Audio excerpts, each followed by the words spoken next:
Halo para pecinta aksi dan ketegangan dimanapun kalian berada. Lagi cari tontonan yang bisa bikin adrenalin naik? Jangan sampai ketinggalan buat nonton White Car 2015. Film ini bukan sekadar aksi biasa. Ini adalah perjalanan penuh ledakan, intrik, dan ketegangan yang bikin kamu nggak bisa berkedip.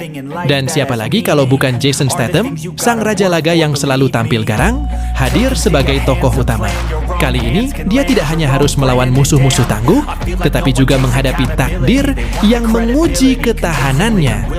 Dengan kejar-kejaran epik, strategi licik, dan aksi brutal yang khas, setiap adegan dijamin bikin kamu tegang sekaligus kagum. Akankah Jason berhasil keluar sebagai pemenang lagi, atau justru musuh kali ini berhasil membuatnya kewalahan? Jawabannya ada di layar. Ayo, siapkan camilan favoritmu, atur pencahayaan, dan bersiaplah untuk masuk ke dunia penuh aksi yang tak terduga. Jangan lupa kencangkan sabuk pengaman, karena ini bakal jadi perjalanan paling liar dan seru yang pernah kamu tonton. Jika kamu suka alur film beradrenalin tinggi seperti ini, langsung saja subscribe biar gak ketinggalan video selanjutnya. Kisah dimulai di sebuah bar kecil dengan suasana remang. Seorang pria bernama Nick Wilde duduk sendirian di sudut, ditemani segelas minuman. Wajahnya mencerminkan pengalaman hidup yang keras. Tapi malam ini dia hanya terlihat menikmati ketenangan. Ketika malam semakin larut, seorang wanita menarik perhatian semua orang.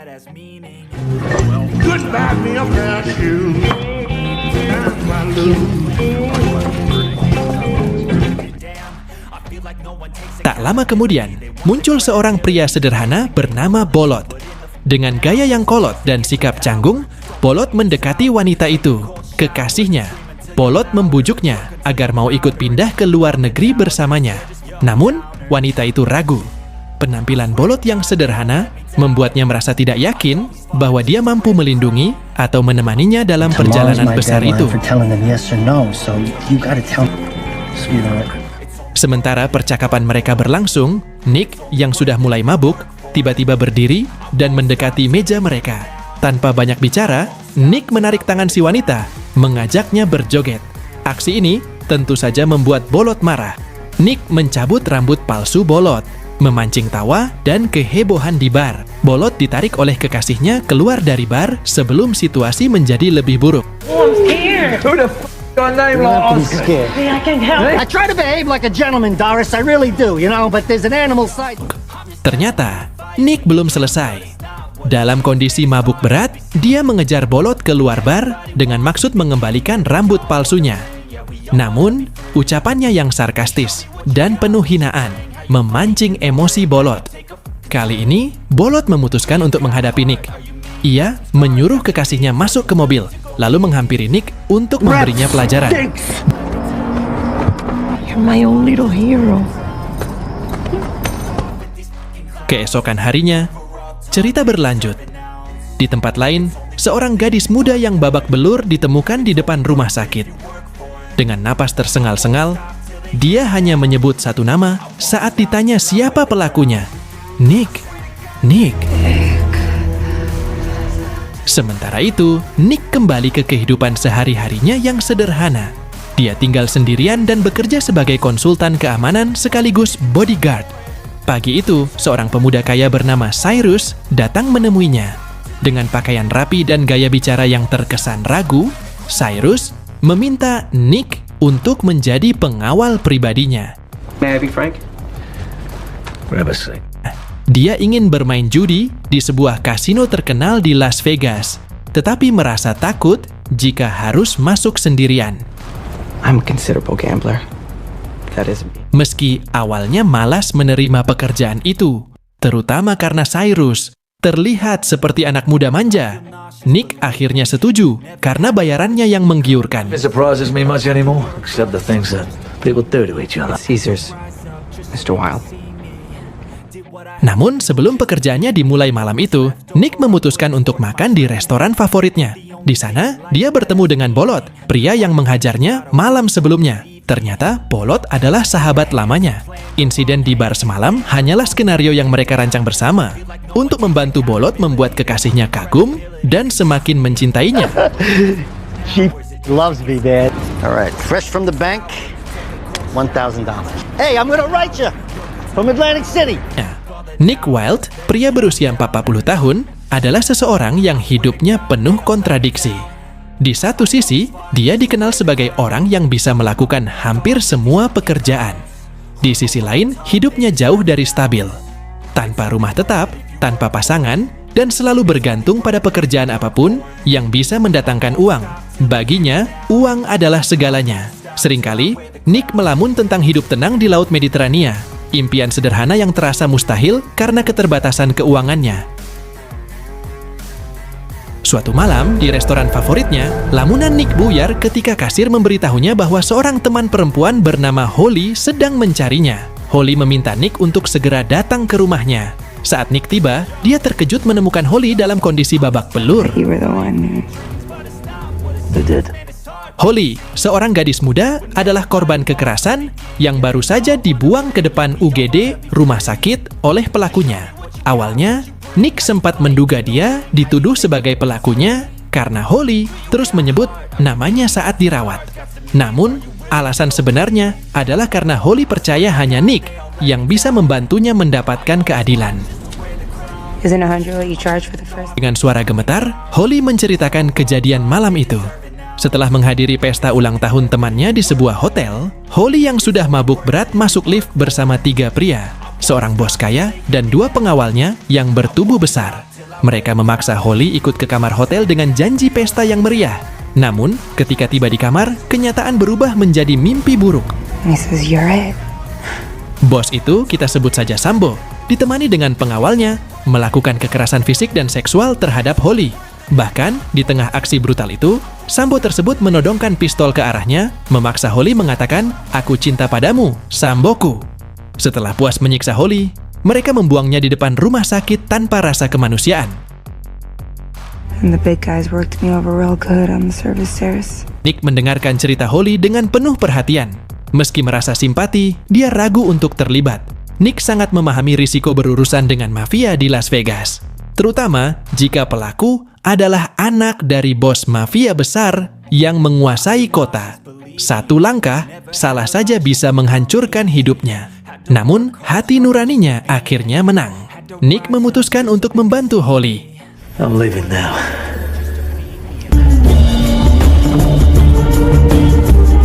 Dia pergi ke hotel tempat kejadian mencari informasi dari seorang sahabatnya yang bekerja sebagai housekeeping. Sahabatnya ini adalah seorang perempuan yang pernah Nick bantu di masa lalu, sehingga dia merasa memiliki utang budi pada Nick. Sahabat tersebut mengungkapkan kebenaran yang mengejutkan. Sambo yang dimaksud adalah anak dari bos mafia Italia yang sangat berpengaruh. Hubungannya dengan mafia Las Vegas sangat kuat, sehingga siapapun yang berani mengusiknya akan menghadapi konsekuensi besar. Meski sahabatnya bersedia membantu, dia memohon pada Nick agar tidak melibatkan diri terlalu jauh.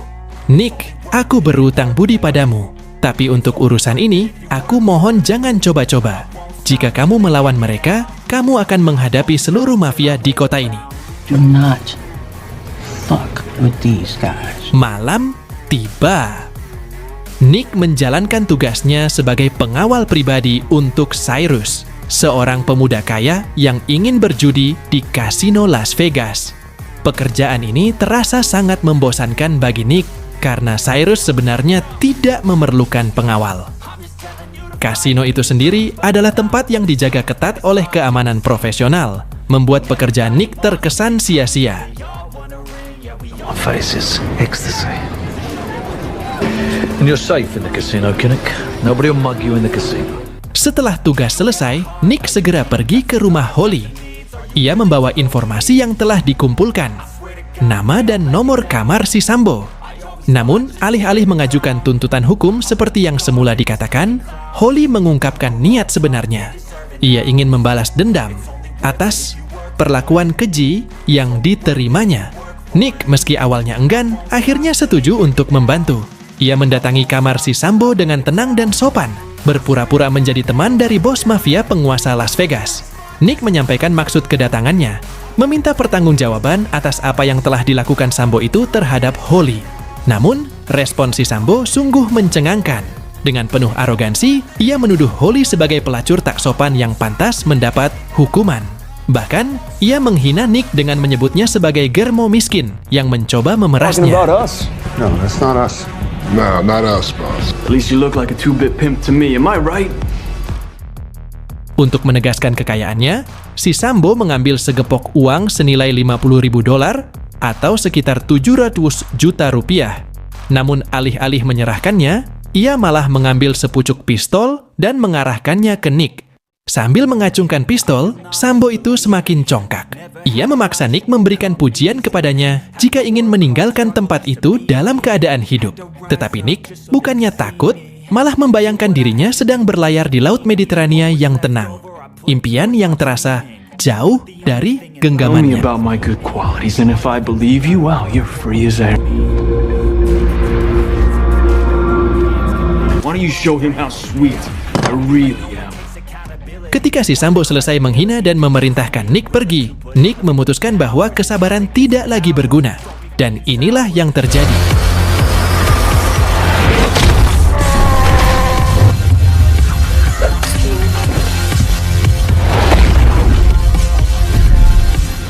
Dengan gerakan cepat dan presisi, Nick menunjukkan sisi gelap dirinya sebagai pria yang tidak bisa diremehkan.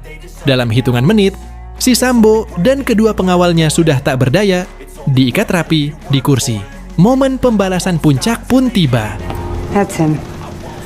Better Remember me? Holly memasuki ruangan dengan membawa gunting tanaman besar di tangannya. Tanpa basa-basi, ia mengarahkan gunting itu ke arah bagian tubuh paling sensitif si Sambo. Wajah angkuh dan sombong si Sambo mendadak berubah. Ia menangis, memohon ampun, dan kehilangan seluruh kepercayaan diri di depan kedua pengawalnya yang tak bisa berbuat apa-apa. Oh, let me be, please. You got the wrong idea. Holly, dengan penuh emosi, memberikan sedikit rasa sakit untuk membuatnya mengerti apa yang dia rasakan. Ketika ketakutan memuncak, si Sambo menangis seperti anak kecil, kehilangan seluruh wibawa dan keangkuhannya. Holly memberi Nick setengah dari $50.000 yang didapatkan sebagai bayaran atas bantuannya. Mereka berdua berencana meninggalkan Las Vegas untuk selamanya, karena mereka tahu si Sambo pasti akan memburu mereka setelah insiden tersebut. Dengan uang $25.000, Nick bisa langsung meninggalkan kota ini dan memulai hidup baru di tempat lain.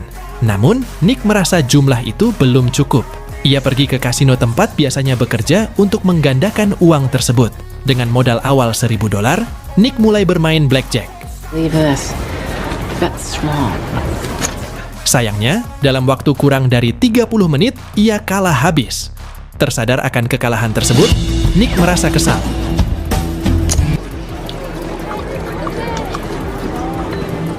Saat itu, ia melihat Cyrus sedang duduk sendirian. Mereka berbincang sebentar, dan tiba-tiba, Nick merasa ingin mencoba lagi. Bagaimana kita tahu jika keberuntungan sudah lenyap? Pikirnya. Dengan tekad baru, Nick mulai mengumpulkan chipnya lagi, sedikit demi sedikit. Tanpa disangka, keberuntungan berpihak padanya. Dalam waktu singkat, Nick berhasil menggandakan uangnya menjadi $500.000. Semua orang di kasino mulai menyaksikan kesuksesannya dengan kagum. She knows how to shake that thing. Shake that thing. Shake that thing.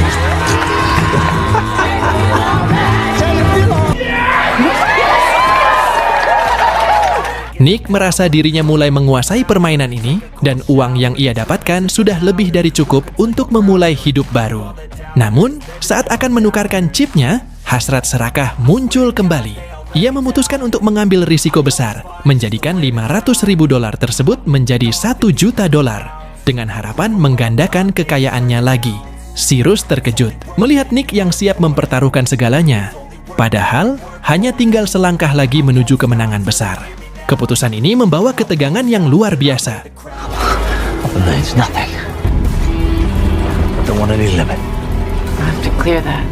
It's 500. Nick menaruh seluruh $500.000 pada satu putaran permainan. Jika menang, ia akan mendapatkan $1 juta. Namun jika kalah, ia akan kehilangan segalanya. Rasa cemas dan ketegangan meningkat saat putaran dimulai. Namun, nasib tidak berpihak padanya. Nick kalah dalam permainan terakhir ini, dan seluruh uangnya hilang begitu saja. 500,000 going out. Send it. Impian untuk meninggalkan Las Vegas pun musnah, karena ia kini tak punya apa-apa selain kehancuran di meja permainan. Ketika Nick merasa terpuruk dan syok akibat kekalahannya, ia pingsan di toilet kasino.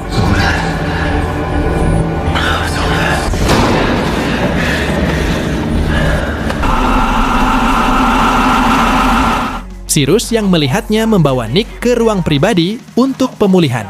Disinilah akhirnya terungkap sebuah fakta mengejutkan. Ternyata tujuan Cyrus mendatangi Nick bukan semata-mata untuk meminta perlindungan, tetapi ada tujuan lain yang lebih besar. Cyrus bukanlah seorang penjudi, seperti yang disangka oleh Nick sebelumnya. Cyrus ternyata adalah seorang programmer kaya raya yang selalu dihantui oleh ketakutan dan kelemahan yang ia rasakan dalam dirinya. Karena itu, ia mencari orang-orang yang kuat dan pemberani di Las Vegas. Dari banyak orang yang ia temui, Nick adalah satu-satunya pria yang dianggapnya tepat untuk membantu mengatasi rasa takut yang terus membelenggunya. I need something from you, and I've come. Water is the only defense I've ever had, but it's not enough anymore. Cyrus ingin mengalami satu momen penuh adrenalin yang tak akan terlupakan sepanjang hidupnya. Ia berharap momen ini bisa menghilangkan rasa takut yang selama ini menguasainya. Ia percaya bahwa Nick bisa memberinya pengalaman itu. Untuk itu, Cyrus menawarkan sejumlah uang yang sangat besar. Cukup bagi Nick untuk berlayar di Laut Mediterania dan memulai kehidupan baru. You want to sail the Mediterranean? I want to do something brave before I. Namun, permintaan aneh dari Cyrus membuat Nick merasa dipermainkan. Ia merasa diremehkan, seperti dipandang tidak mampu mencari uang sendiri. Merasa diperlakukan seperti itu, Nick memutuskan untuk meninggalkan Cyrus dan minuman alkoholnya. Don't go. We can help each other. You know what? You're just like the nuts who write to me.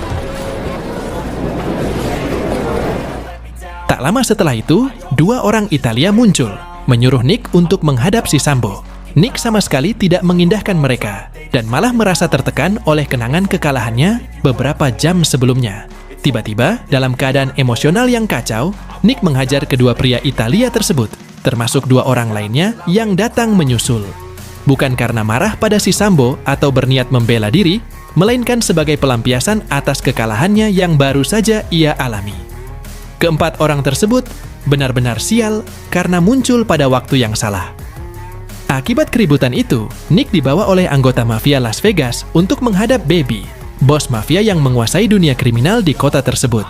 Baby sangat menyayangkan sikap Nick yang telah menciptakan masalah yang mengganggu ketenangannya. Padahal, Nick tahu betul bahwa Baby sangat menghargainya, meskipun Nick selalu menolak untuk bergabung dengan kelompoknya. Namun, masalah yang jauh lebih besar muncul. Si Sambo ternyata adalah anak dari bos mafia Italia, sahabat Baby. Karena itu, Baby meminta Nick untuk menemui Sambo tersebut.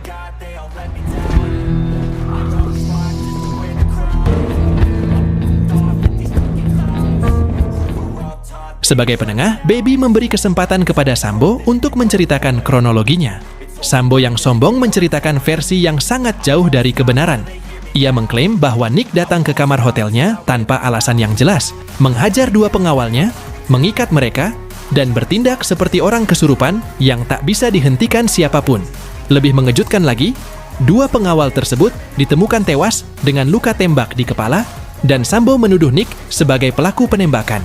Namun, kita tahu bahwa Nick tidak menggunakan senjata apapun dalam pertarungan tersebut, kecuali kartu kreditnya. Jadi, bisa disimpulkan bahwa kematian kedua pengawal itu adalah akibat dari tindakan si Sambo sendiri. You believe me, so why? He goes crazy, and he shoots maybe my 2 best.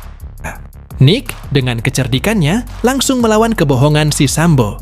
Ia memintanya untuk membuka celananya dan membuktikan bahwa ada luka gores yang dibuat oleh Holly di kantong menyannya. Permintaan ini membuat si Sambo kesal, dan pada akhirnya, ia membongkar kebohongannya sendiri di depan Baby.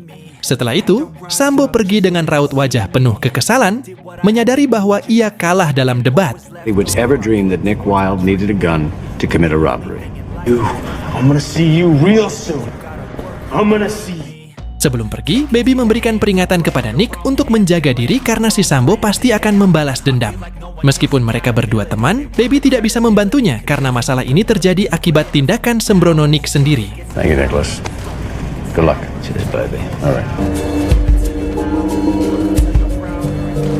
Pada siang hari, Nick pergi makan di restoran biasa dan di sana ia bertemu dengan Cyrus yang datang untuk berterima kasih atas bantuan Nick sebelumnya. Tindakannya menginspirasi Cyrus untuk menghadapi setiap masalah dengan keberanian. Sebagai tanda terima kasih, Cyrus memberikan Nick tiket pesawat dan cek senilai $500.000 untuk mewujudkan impiannya berlayar di Laut Mediterania. Saat Nick sedang mempertimbangkan apakah akan menerima tawaran tersebut atau tidak, tiba-tiba si Sambo datang dengan 4 pengawalnya untuk membunuh Nick. Namun, Nick yang sudah bersiap, bersembunyi di atas pintu belakang restoran, tidak ingin menambah masalah di Las Vegas.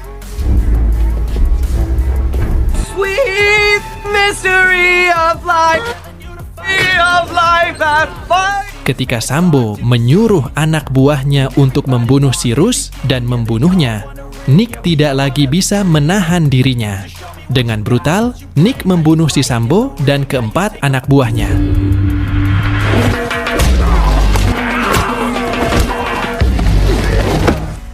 Meskipun dia bisa saja mengakhiri masalah ini lebih cepat dengan membunuh mereka sejak awal, kali ini dia tidak akan membiarkan Sambo yang keterlaluan itu melibatkan orang lain dalam urusan pribadinya. Namun, pembunuhan tersebut tentu membawa masalah besar. Mafia Italia tidak akan tinggal diam, dan Baby pun terpaksa memburu Nick.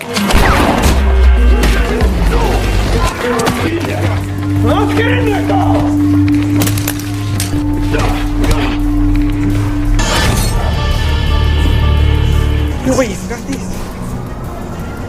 Take them. Friends. Don't ruin it. Menyadari ini, Nick memutuskan untuk segera pergi dari Las Vegas, menyelesaikan masalahnya, dan berangkat menuju bandara untuk meninggalkan kota tersebut selama-lamanya.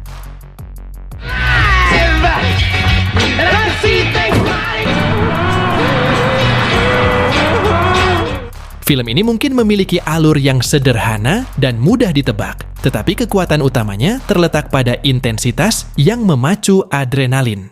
Meski ceritanya terkesan ringan tanpa banyak lapisan komplikasi, ketegangan yang dibangun serta keberanian dalam menggambarkan sisi kelam kehidupan membuat film ini terasa memukau. Setiap adegan berhasil menjaga perhatian penonton dengan emosi yang mengalir kuat dan atmosfer yang menggigit. Salah satu pelajaran berharga yang dapat kita petik dari kisah ini adalah tentang bagaimana ketidakpuasan dapat menjadi awal kehancuran. Nick, sang tokoh utama, diberi kesempatan untuk meninggalkan Las Vegas dengan $25.000, jumlah yang cukup besar untuk memulai hidup baru. Namun, dorongan untuk mendapatkan lebih, melipat gandakan uang, dan rasa tidak pernah cukup menjeratnya ke dalam lingkaran keserakahan yang berujung pada kehancuran. Pesan ini mengingatkan kita bahwa kebahagiaan sejati tidak datang dari berapa banyak yang kita miliki, tetapi dari kemampuan untuk merasa cukup dan bersyukur. Dalam hidup, keinginan yang tak terkendali seringkali menjadi penghalang menuju kedamaian. Ketamakan dan keinginan untuk mencari jalan pintas hanya akan membawa kita semakin jauh dari tujuan yang sesungguhnya. Film ini adalah cerminan nyata dari dilema yang sering dihadapi banyak orang. Pilihan untuk mengendalikan diri atau menyerah pada godaan. Sosok Nick mengajarkan kita pentingnya membuat keputusan yang bijak, terutama dalam situasi sulit, karena setiap pilihan membawa konsekuensi yang tak bisa dihindari. Lebih dari sekadar hiburan, film ini menantang kita untuk merenung. Apakah kita sudah benar-benar menghargai apa yang kita miliki? Ataukah kita sering terjebak dalam ambisi main slot yang justru menjerumuskan? Perjalanan Nick menjadi pengingat bahwa rasa syukur adalah kunci menuju kebahagiaan dan kesejahteraan hidup. Mari jadikan kisah ini inspirasi untuk menjalani hidup dengan lebih bijaksana, mengendalikan emosi, dan tetap bersyukur dalam setiap keadaan. Kadang, yang kita butuhkan bukanlah lebih banyak, tetapi lebih sadar akan berkah yang telah ada. Sampai jumpa dan jangan lupa di subscribe ya. Terima kasih.